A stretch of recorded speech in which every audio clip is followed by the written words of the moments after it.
This is Cameron Collins of Unincarcerated Productions, and you're listening to Justice Delayed. You decide what you want to be when you grow up. This podcast is an examination of the American criminal justice system and prison industrial complex. Join Billy and Jody Sinclair as they tackle difficult topics and come to grips with injustice, corruption, and human rights violations that result from retributive justice.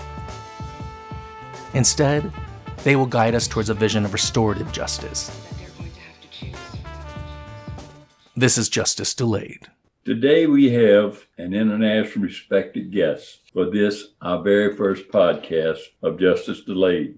Sister Helen Prejean is a Roman Catholic nun. She's known around the world for her tireless work against the death penalty. She is here today to talk about why the death penalty is wrong and how to fight against it.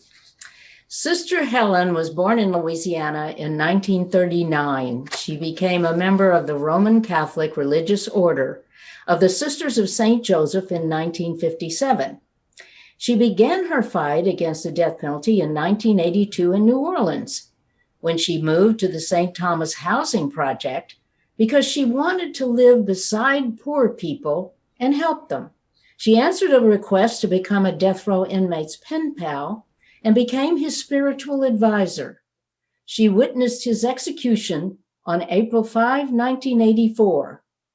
She was with Patrick Sonnier all day long that April day as he waited to die in the electric chair. Sister Helen then became the spiritual advisor of another Louisiana death row inmate, Robert Lee Willie. He was put to death in the same electric chair as Patrick Sonnier 9 months earlier at the same Louisiana State Penitentiary at Angola on December 28, 1994. Sister Helen was with Willie throughout the day before he was executed that evening. She accompanied him to the death house, and she also witnessed his execution.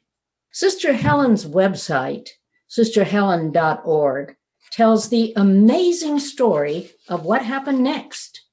After witnessing these executions, Sister Helen realized that this lethal ritual would remain unchallenged unless its secrecy was stripped away. And so she sat down and wrote a book, Dead Man Walking, an eyewitness account of the death penalty in the United States. In 1993, when Dead Man Walking was published, 80% of the U.S. public supported the death penalty. In Louisiana, it was closer to 90%. The book ignited a national debate about executions. It inspired an Academy Award-winning movie, a play of the same name for high schools and colleges, and more than 250 have produced it on campus. It also inspired a compelling opera of the same name that's premiered around the world. In her continuing efforts against the death penalty, Sister Helen works with people of all faiths. She even works with non-believers. And she also works with the families of convicted murderers and the victims who have lost loved ones to violent crime. She met with 2 Catholic popes in Rome to enlist their aid in ending the death penalty. In 1997, John Paul II toughened up the Catholic Church teaching about the death penalty, saying it should be allowed only if it's a way to protect society. In 2018, Pope Francis went even further after meeting with Sister Helen. He said the death penalty should be abolished. We have Sister Helen to thank for these monumental changes in the teachings of the Catholic Church. Welcome, Sister Helen. Thank you so much for being with us. And I will begin by asking about the federal execution of 13 people in the last 6 months of the Trump administration that put an end to a 17-year hiatus on federal executions.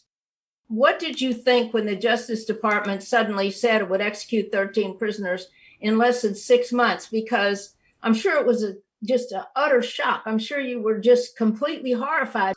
First of all, one of the lawyers got a hold of me, the lawyer for Brandon Bernard He was just 18 at the time of the trial. He didn't even kill anybody.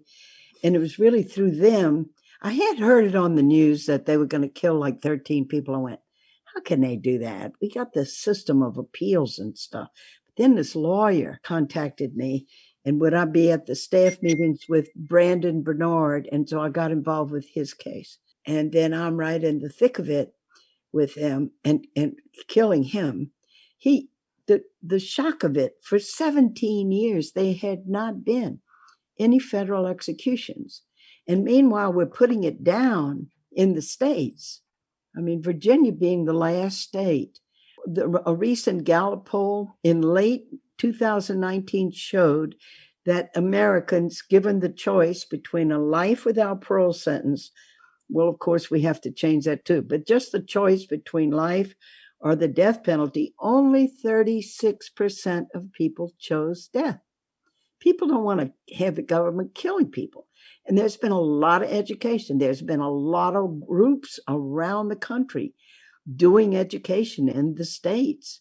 And there have been a lot of mistakes that people are now aware of. 173 human beings, the latest count of wrongful convictions of people put on death row.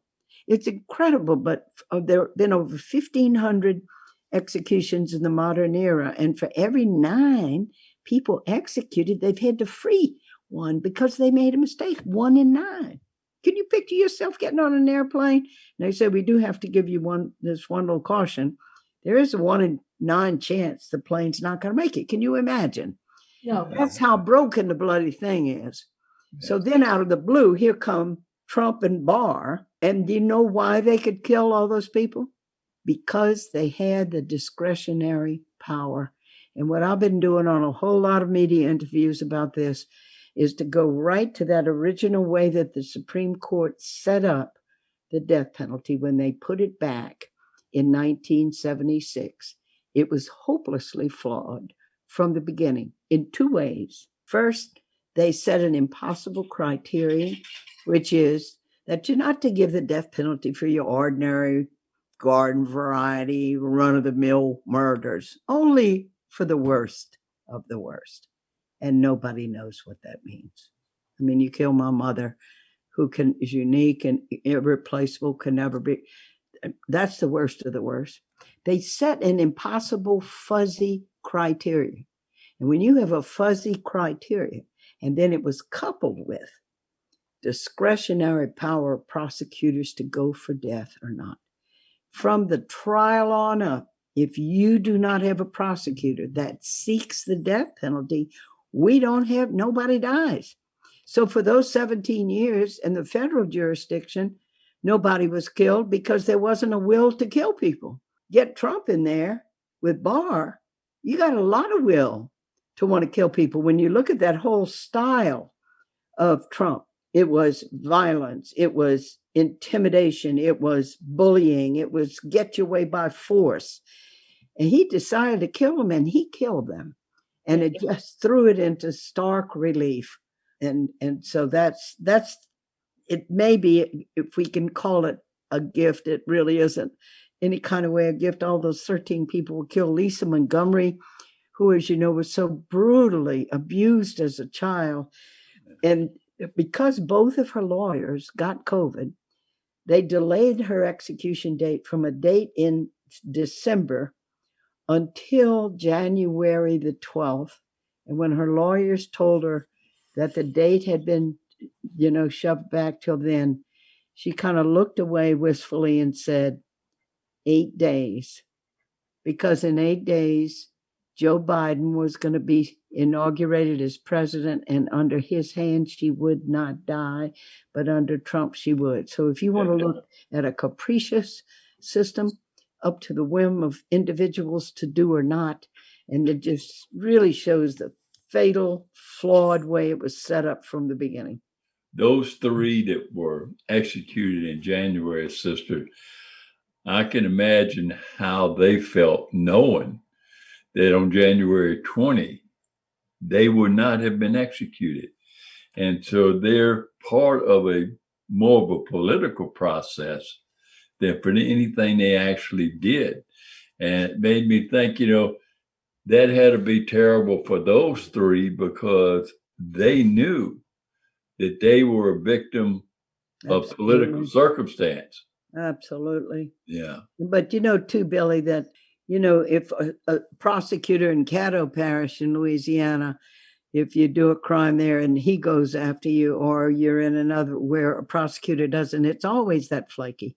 It's Yeah. always who's the prosecutor. Like you had Singfeld and Morrow in Baton Rouge, East Baton Rouge Parish. How many people did they put on death row in Louisiana? Would you happen to know? No. Well, it was a lot. It was like 23 people or so. Yeah. And then after they got out of office, so it's that leaving it up to the discretion of these individual human beings who are ignorant, politically driven. And as we well know, in the 80s in Louisiana, one of the Deep South ex-slavery states, that was political currency. Yeah. You got death penalties and you got elected to a higher office. And in Louisiana, we had our prosecutors bragging about how many executions they got so they could be elected to a higher office. Well, that was the Southern strategy. If you look at what Ronald Reagan was talking about from 1980 forward, you look at Richard Nixon, and they had these phrases instead of using the terrible phrases that were used at the time, the N-word and so on and so forth. They used other phrases, but everybody in the South knew what they stood for, and the Southern vote helped elect them. And the death penalty was a big part of that. When I looked at Brandon Bernard's history and I thought, this guy didn't kill anybody. This guy was a stupid teenager that went along with some teenagers, and then they went to a very isolated place on a military base. And then this other guy shoots these people. Avila, I think it was, he shoots them. Then they get put in the trunk of the car, and it's up to Brandon Bernard. They tell this kid, okay, burn the car, which is all he did, was to go along with them. And then the car got burned, and he ends up with the death penalty. And all the lies told at his trial and what was kept from the jury. They were told he was the worst of the worst and he would be a threat. He's a violent threat, a future threat. He didn't have one write-up in prison. They told lies. They said he was the king, but he was the head of the gang. He was low guy on the totem pole. The defense had gotten an expert to, talk to Brandon and examine him, and just said that kid is no threat to anybody. Jury never heard it.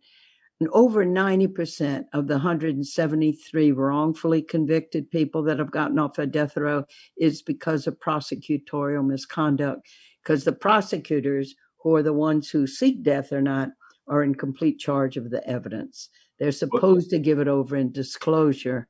Anything that points is exculpatory.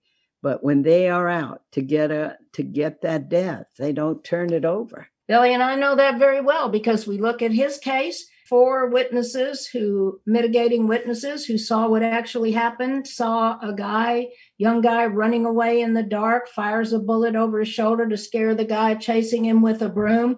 The bullet enters the armpit, and yet they never testified. And the one who got on the stand and testified said that he was inside the store and Billy shot the man down in cold blood. Yeah. Yes. And then later, much later, after I married Billy, because that trial took place, in 65, 66? Yeah, 1966. One of them was Donald Ray Kennard, who was a state legislator. He was there with his wife. Their car had driven up. He was too afraid to say what he saw. Yeah, witnesses politics. are scared. In fact, he told a lawyer who later contacted him, and he finally said, okay, I'll issue a sworn statement, but come to my house after dark, because the victim's family lives down the street from me. And so they did. Both Donald Ray Kennard and his wife testified to exactly what they saw, and under oath. And that's the first time it ever surfaced. So this kind of thing is horrifying, but it's no surprise to us. No, indeed. Not for anybody. In the Deep South. And then the people think, well, you got the appeals court. See, you can always file an appeal. My second book, The Death of Innocence, is about people who were innocent, but you couldn't file the appeal because they have all these blocks. Yeah. By the time you do get a good lawyer, or by the time you do get a DNA expert who's willing, free even, to do the DNA testing, you're blocked by these procedural bars Yeah. which the Supreme Court has put in place. The Anti-Terrorism Effective Death Penalty Act, in effect, signed the death warrant for so many inmates through, like you're talking about, the procedural bar. Oh, yeah. Because if they develop evidence later, after all their direct appeals and post-conviction pleadings are filed, then they face this enormous task if they come across new evidence, or if they come across particularly prosecutorial misconduct they haven't heard. But to go back, to circle back just a little bit, sister, you were talking about the worst of the worst. The first question that comes to mind is the worst of the worst only in the South? Because the South carries out 75% of all. You got it, Billy. Do we? Got it. And you look at the profile of the over 1,500 people that have been executed since we put death back in this country. Everyone poor couldn't afford a real, intense defense to be there for them. Almost everyone, 8 out of every 10, killed white people. And then the third thing, of course, is you do it in a certain geography where the culture is all for the death penalty, political currency, forgetting the death penalty, and that's where most of them came from. What do you think when you look at that, and we speak to the South, Virginia abolishing the death penalty, and they trail only Texas in carrying out the most executions? That speaks volumes about the sentiment sort of slowly perhaps drifting away from the death. You better believe it. And that's a lot of work on the ground, Billy. They had this great organizer, her name Lakeisha Cook, that headed up the Interfaith Center for Public Policy. And I see a thread, the involvement of African American people. This is what happened in the election in Georgia too. Yeah. Stacey Abrams and those good people on the ground getting the African American people out to vote made a huge difference. It turned Georgia blue and gave the Democrats the Senate, the Oshkoff and Warnock in the Senate, because of Black people getting organized. They were a factor. But and we know this because we've been working with this issue for so long, these spunky little Energizer Bunny anti-death penalty groups in the state. Marie Deans, way back in the early 80s, working, there, getting off. Earl Washington was innocent, saved him. Joe Geritana, they had innocent people. But the Virginians for Alternatives to the Death Penalty worked steadily and long and hard. And then you have changes that begin to happen within the prosecutors. It's key that within the prosecutors, there was less desire to go for the death. That wasn't just in Virginia. We see this in Texas and across, because I think it's because there have been so many blooming mistakes that prosecutors are kind of stay in their hand, and it doesn't matter as much to the voters to get the death penalty. Now, once people could be educated that they could be safe without the government killing people, then, the death penalty just really dropped off.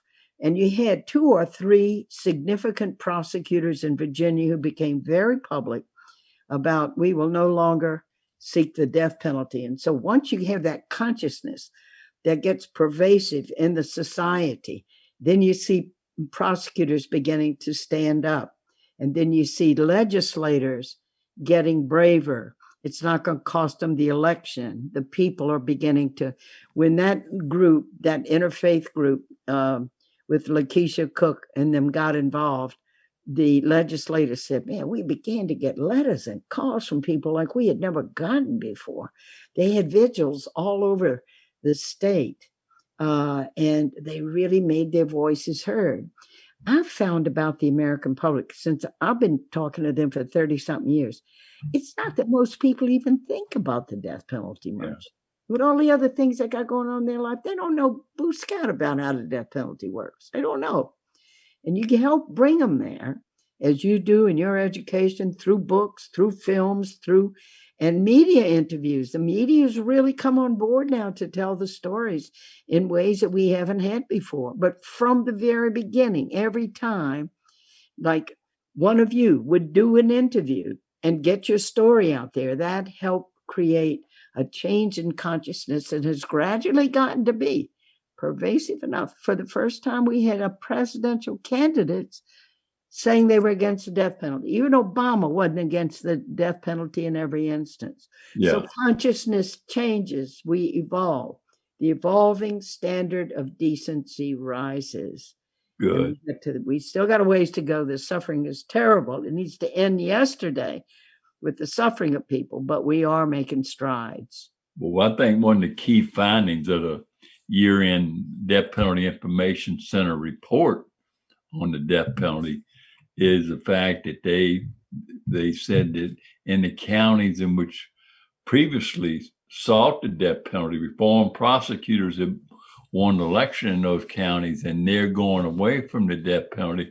Sort of like you got a new district attorney in LA County. And in New Orleans. Yeah. And in New Orleans. Yeah. Yeah. And he's not seeking the death penalty anymore. We killed 8 people in 8.5 weeks in Louisiana in the 80s.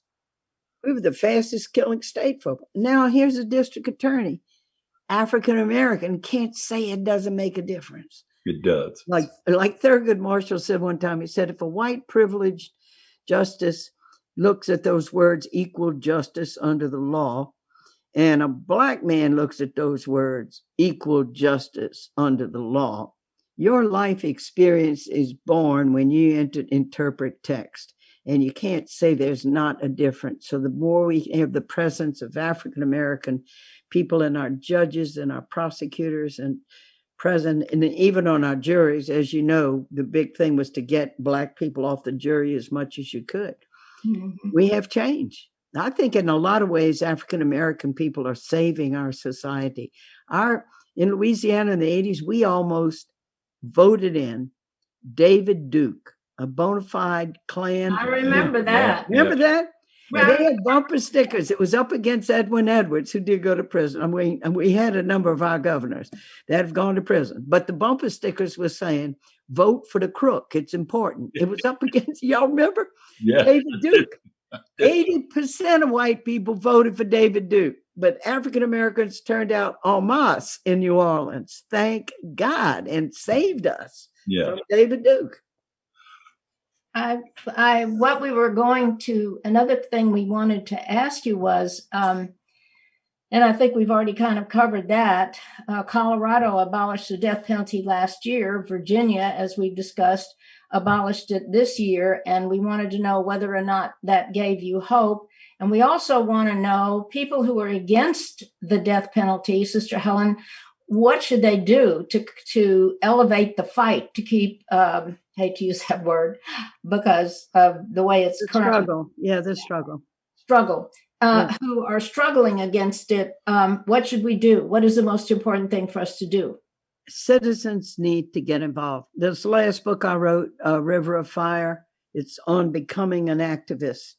And for a long time as a nun, I thought, well, if I prayed, the big problems of the world, that was God's problem. What was I supposed to do? One little person, So I prayed for people who were suffering. I prayed all those suffering, but I wasn't doing a lick in there to engage in this. And this book, River of Fire, is about the waking up, and that the gospel of Jesus called me to do justice, not simply to be charitable to all the other white people around me, and to get involved. And that's what people need to do. And we can't say, give them a little laundry list. Now go do this, this, and this. Their own creativity and initiatives got to get in there. There are groups in the state working. Black Lives Matter is an important movement. Groups that work for human rights, groups that work for penal reform. Get in there, find out who they are in your state, and start getting involved. That's what we need to do.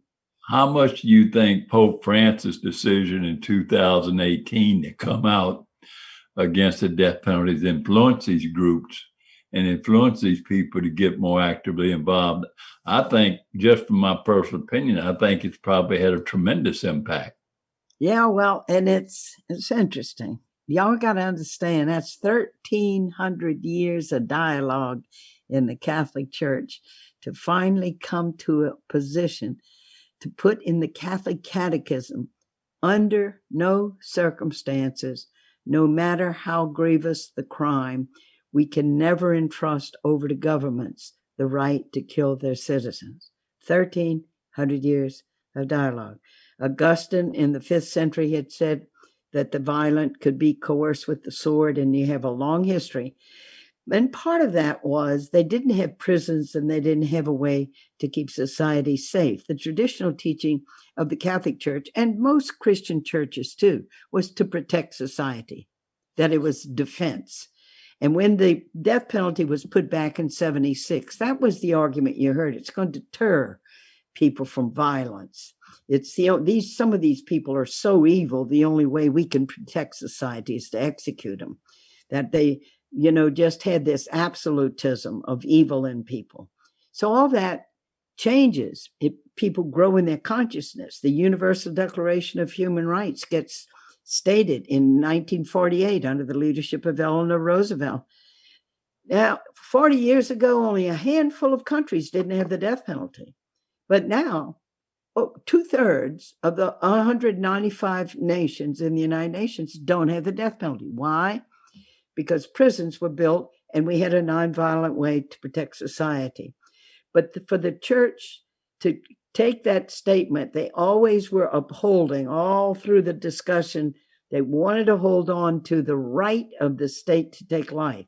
And of course, once you give them that right and you let them decide what are the crimes, then you're going to lose it. You're going to lose it because they're always going to go after people. White people are always going to be privileged. Their death will be the ones causing the outrage and the whole bit. So it was a big moment. I played a little part in the dialogue with Pope John Paul II, and it's when I was with a man in Virginia, Joseph Odell, who was innocent. We were trying to save his life in Virginia. That killed 113 people, as you were saying earlier, second only to Texas, and Joe Odell was one of those people.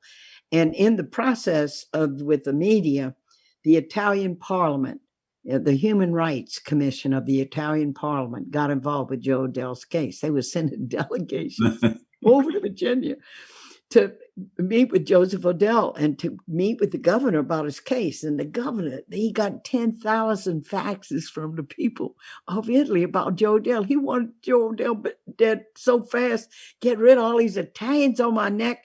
And Pope John Paul heard about Joseph Odell. I was a spiritual advisor, and I got to have a direct dialogue. It's nothing like direct dialogue. And when you talk to the Pope, you don't talk any different than when we're talking to each other right now. And I just said, Your Holiness, I keep meeting Catholics who say they're pro-life, but what they mean by pro-life, they're for innocent life. But when it comes to somebody who committed a crime, they have a whole different criteria. And they say, well, it's okay to execute them. Can you help our church uphold the dignity even of those who are guilty?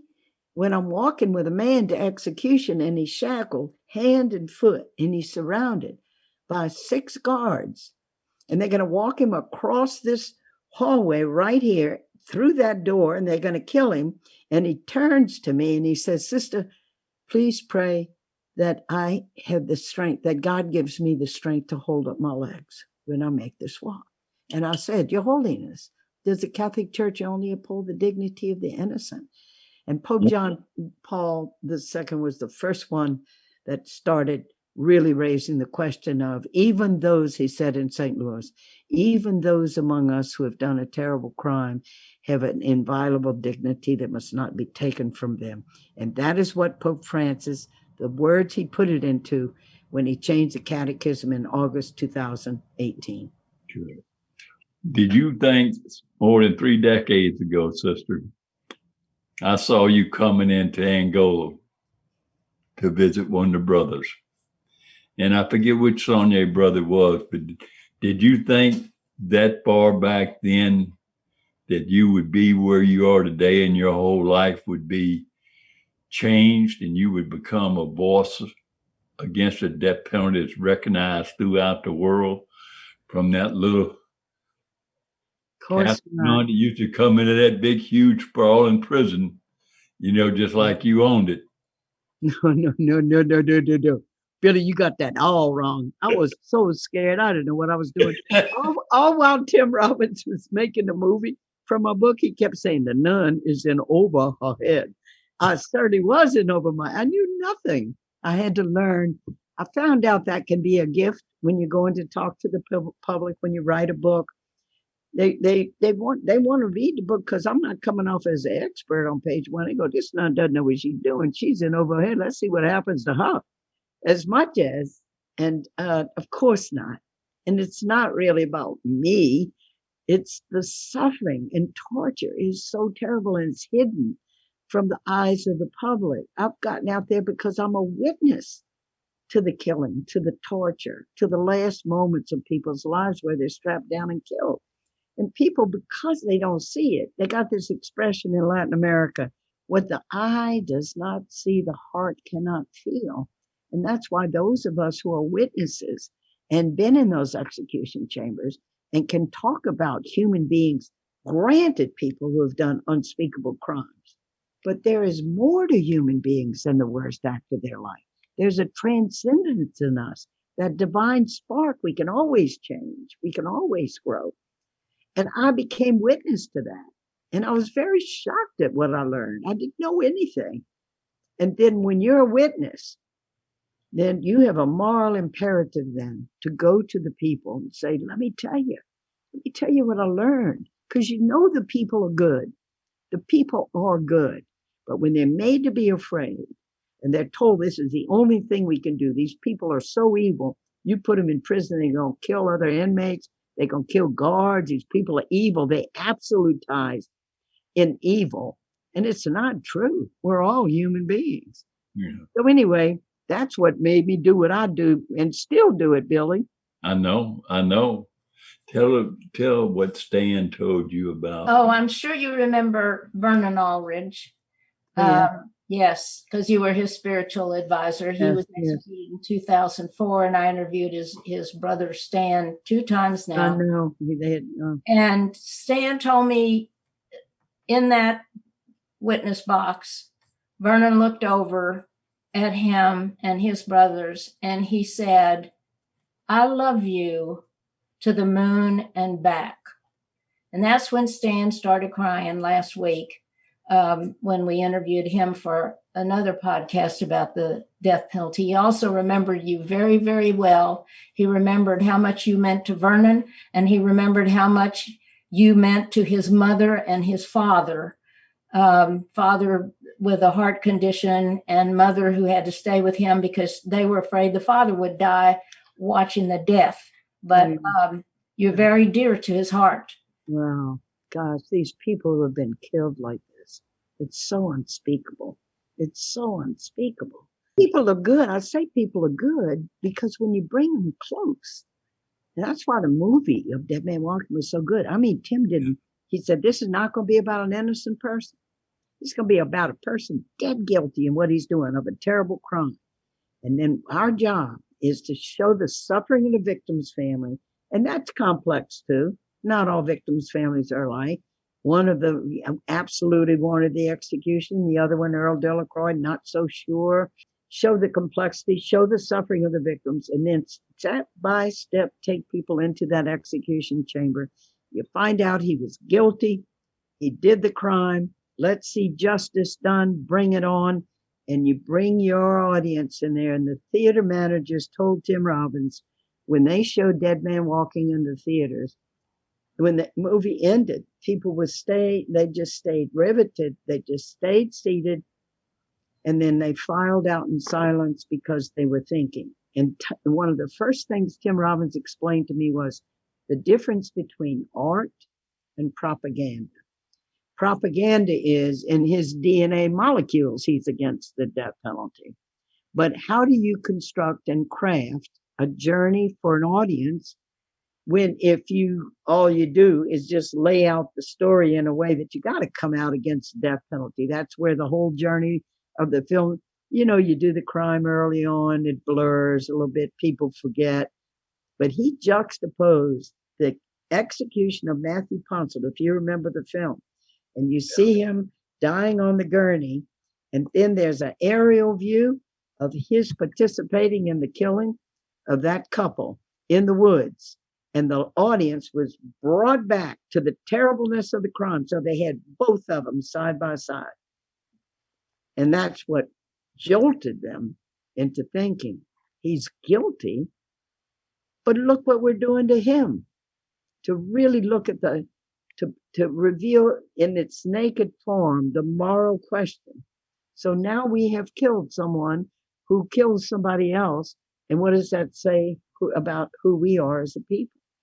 Well, as a Catholic priest once said to me, how do you show that killing is wrong? By killing people.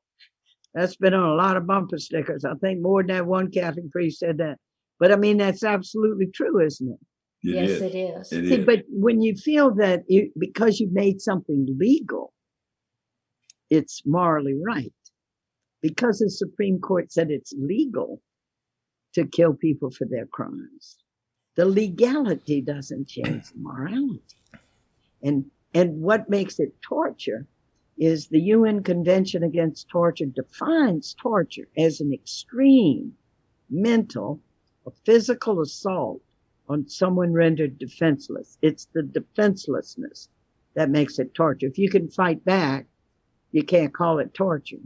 But what else is an execution? Not to mention that you sat in your cell for 20 years waiting for the moment to come.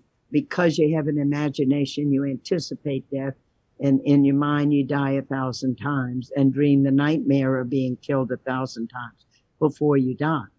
Who is to say that is not mental torture? What more extreme mental assault on a human being? Or like poor Dobie, Gillis Williams, another man in Louisiana, he was executed in 1999. He's in my second book, The Death of Innocence. He was innocent. Black man, IQ, 65, white woman, killed in a little Louisiana town, all white jury. Yeah. Mostly women.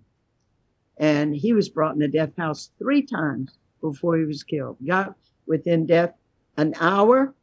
The second time, he was served his last meal, stay of execution. Stay of execution, brought back to his cell, then brought back. And on the 3rd time, he said to me, "Sister, I need it to be over. I can't make my legs walk." What did all those walks in death that you've taken with these inmates these individuals who were put to death, what impact has that had on you personally? I mean, how many has it been, sister? 6. 6. Yeah. But I mean, you know what it hits with, what I'm left with, Billy, is first of all, the honor and privilege of being able to be someone in there when everybody else thinks you're disposable human waste. And to stand there with that human being and say, you have a dignity that no one can take. And you look at my face when they do this. It's been an incomparable privilege for me. And it makes me fight. I mean, it just makes me, how can I walk away from this and say, I'll go to graduate school and go get another degree in something? I'm not doing this anymore. I've seen too much. The moral imperative in me is too deep now that this is what I must do. And it's a way of honoring their life, that they will not have died in vain. It's some way to make these deaths redemptive so we can stop this killing.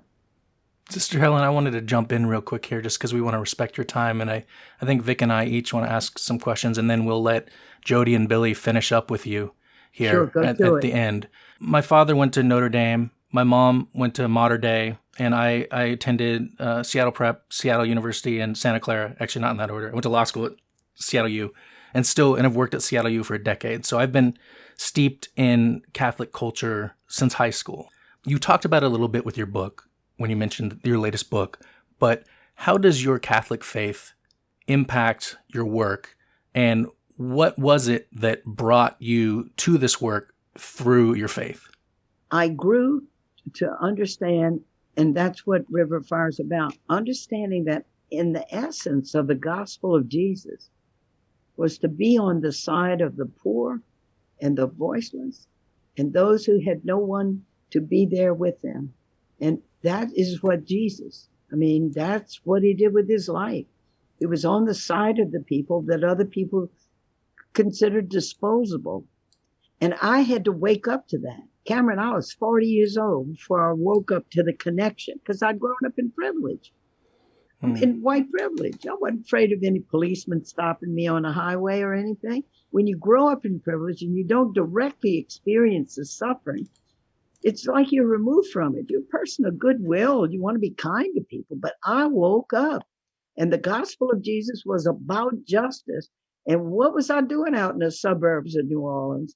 And there were 10 major housing projects in and I moved in, and African American people became my teachers. And that's when I really began to learn about the gospel. Now, the Catholic Church has always had, it has two deep dimensions to it. One is the mysticism, the prayer, the encountering God as mystery, that dimension. So, Catholics go to Mass because that is the deep mystery of the life and death of Jesus and how that kind of love, to love even enemies and forgiveness even of those who crucify you, teaches us. It's a learning school every time we go to Mass. On the other hand, are the social teachings of social justice of the Catholic Church. But of course, that has been dormant for a long time. And when Vatican II in the Catholic Church happened, the Reform Council, it was to open Catholics out to the world to get involved with the suffering world. And that's when social justice began to flower. And so in the 80s, I knew that most Catholics, when they went to Mass, all they ever heard about from the pulpit, if there was going to be any moral issue, it was going to be abortion. It was going to be about innocent life, but never about the racism, never about what was happening to people, never about what was going on with the police, never any of that.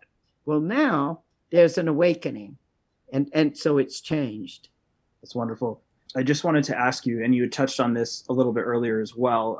You mentioned media's role in the work that you do, and you had brought up Dead Men Walking. So, we at Unincarcerated Productions, we really believe that representation in media and storytelling is crucial to shifting the collective consciousness towards the incarcerated and the unincarcerated. So I wanted you to just expand a little bit on what you think media's role is in shifting the viewpoint for those in that community, myself being one of them. And how do you think moving forward, especially since we're 20 plus years past Dead Man Walking, how can we continue to elevate storytelling around this subject and around this community? Yes, indeed. I just really want to say, I'm just so encouraged by what you're doing. You got to get to people, and we use technology to get to people, and media is really important. We have a strong social media platform. We're on Twitter, we're on Facebook. I mean, we're out there. And so now the means to get to people is, and one of the things you're saying I think is really important, I'm developing these modules to use with universities and so forth, that at the center of it is I do an introductory Zoom and a group reads the book, either Dead Man Walking or River of Fire, and takes notes. You interact with text. And first of all, there's a great need for people to read because we're getting all this fragmented knowledge coming in at us left and right, through Google and through our hand, all this information. We're overloaded with information. And to sit quietly and read a book, but then also no text that we read is neutral. We interact with it. And sometimes we read a text, but sometimes it reads us.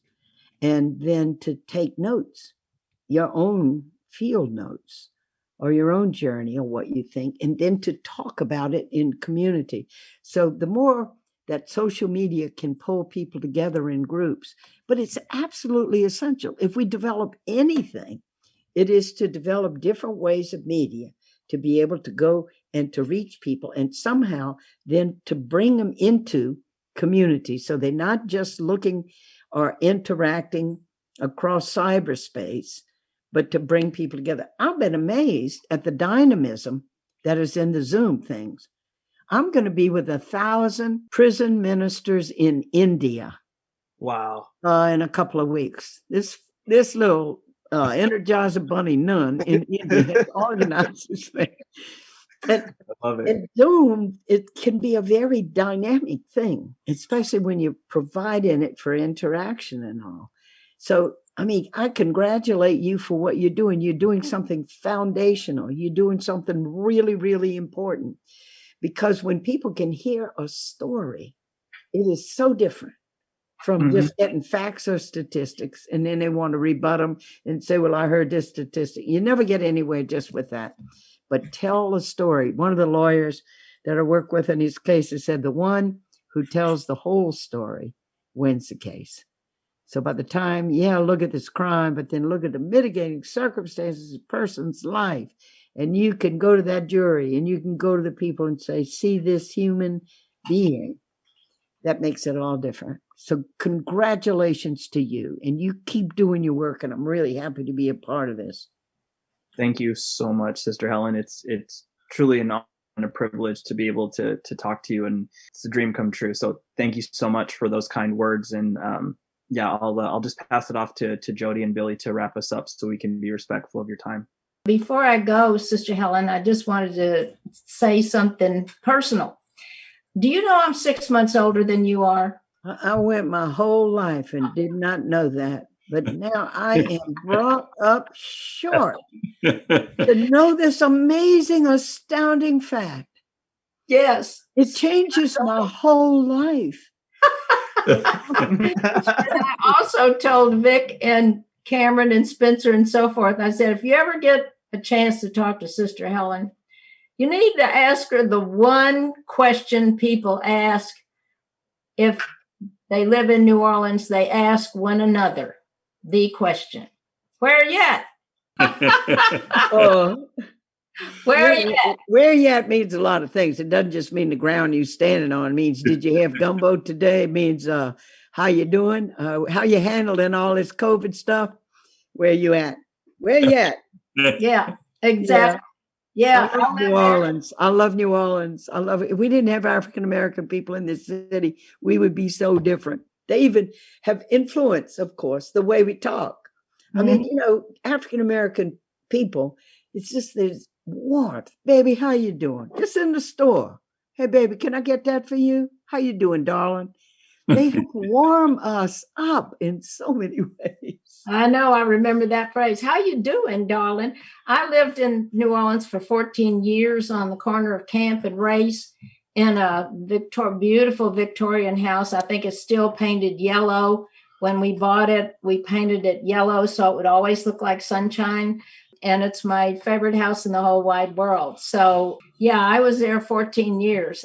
I'll never forget New Orleans. It's or Nolans, as some people say. It's one of my favorite places in the whole wide world, truly. Yeah. Well, look, you and Billy, and you, Billy, did you want to say something, Billy? Yeah, one final thing, one final observation, sister. I want to thank you because it was people like you through 40 years that allowed me to get through.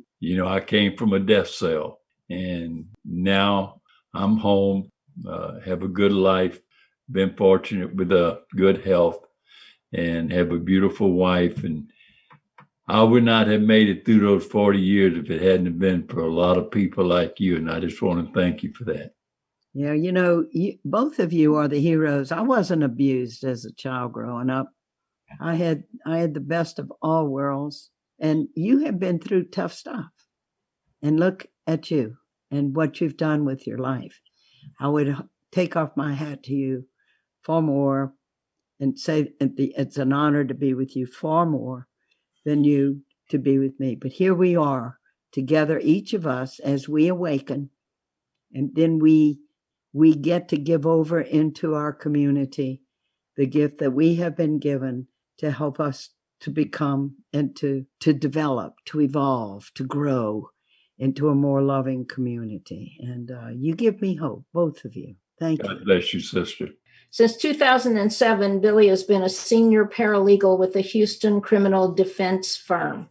And the lawyers told him, you're one of my greatest employees. And I'm very proud of Billy because as soon as he got out, he went to community college, learned a computer, did the things, went to work for that lawyer. He's been working for that lawyer ever since, helping him out. And I thought that, you'd like to know that in addition to living here with me in the Texas Hill Country, that's what he does. That's the work he does 5 days a week. Yeah, Billy. And I know why you do it too, because you cannot not do it. Not knowing what you know and what you've been through. Well, you have a heart for it and you got a mind for it, and to join with others. That's fantastic. Y'all Yeah. have made my day. There'll never be a retirement, sister. Never. Well, you know what? That's the way I feel too. You can always write, you can always speak, and I can zoom to India if I want. Yeah, you Zoom can. all over the blooming place. Well, let's not make this the only time or the last time or anything like that. Whenever right. Yeah. it's the way you tell a story, Sister Helen, nobody is better than you are at that. Thank you for that. And Vic and Cameron, I really appreciate the work you do, and call on me in the future. Thank you so yeah. Because Thank you. what you're doing is just really crucial and important, and want to be of service to you. And we hope once it's safe to travel and visit, we would love to come down and New visit. Orleans, yeah, that's the place to come. Oh, I would love to. So yes, I've never been. So that's Where are you? Where I'm are in- you at? We're in Seattle. Seattle, yeah. Okay, Seattle. Seattle. Okay, Mhm. great. Feels like Seattle here. It's been raining for 3 days. Yeah. Okay, y'all. No, Thank here. you. Thank you Okay, so much. Thank you so much, Sister Helen. Thank you. Yeah, thank you. God bless. God Bless bless you, you. Sister Helen. Hey, you Thank too, again. Billy and Jody. Great to be with you too. Thank you, Sister Helen, for being with us today. It was truly our honor. Bless you and the work you do against the death penalty. Dead Men Walking, the book you wrote in 1993, is a brilliant, eye-opening account of the suffering the death penalty causes. We also would like to congratulate you on your other books as well. The Death of Innocence, an eyewitness account of wrongful executions, released in 2004, and your memoir, River of Fire, released in 2019, both of which are unforgettable works that add damning details about the death penalty. Boy, Sister Helen, you bring the facts alive like nobody else. They live in your books, in the movie, the play, and the opera of the same name. You've made changes in the public's view of the death penalty. It's been dropping since the 1990s. 80% of the public supported the death penalty in 1994. By 2015, that support had dropped to 56%. In 2020, a Gallup poll showed that public support had reached its lowest level in 48 years, nearly a half of a century. We're so grateful for your tireless efforts to enlighten the public about this awful ritual, and thank all of you also for being with us for our first Justice Delayed podcast. We hope you'll be with us again. And be sure to visit Sister Helen's website at sisterhelen.org. She'll welcome your messages.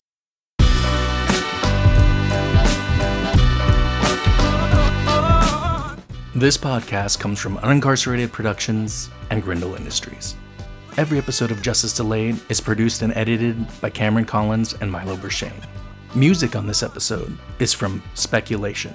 Learn more and check out Spec at speculation.bandcamp.com. That's spekulation.bandcamp.com. And of course, head on over to unincarcerated.com to find out more about Unincarcerated Productions. We will see you all next time.